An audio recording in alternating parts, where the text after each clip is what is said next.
Reflecting Christ, a devotional by Ellen G. White. God's law is the law of love, February 6th.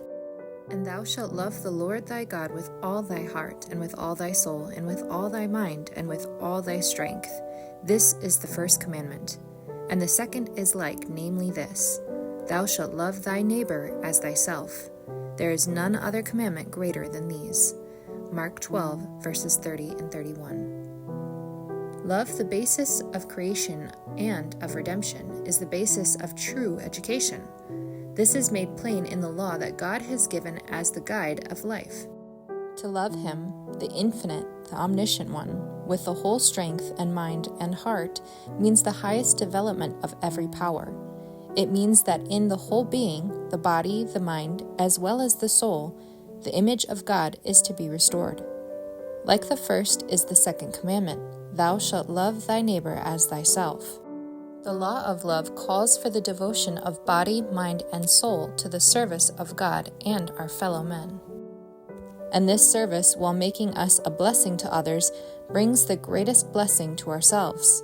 Unselfishness underlies all true development.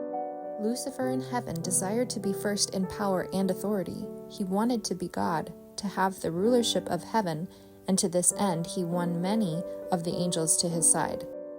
When with his rebellion host he was cast out from the courts of God, the work of rebellion and self-seeking was continued on earth.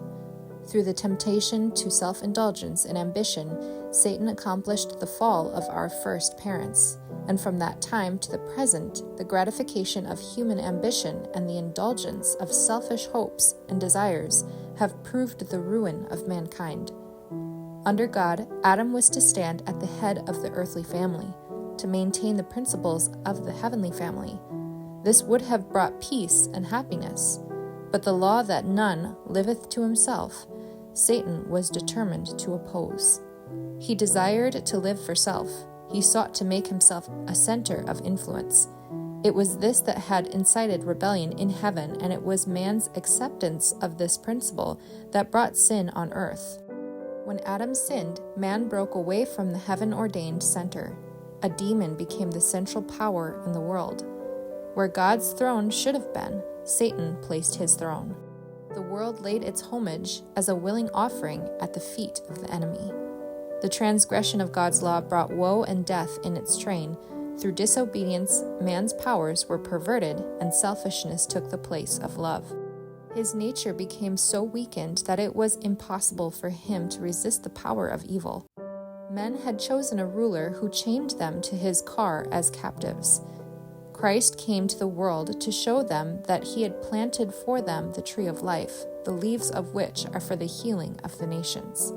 Review and Herald, January 16, 1913.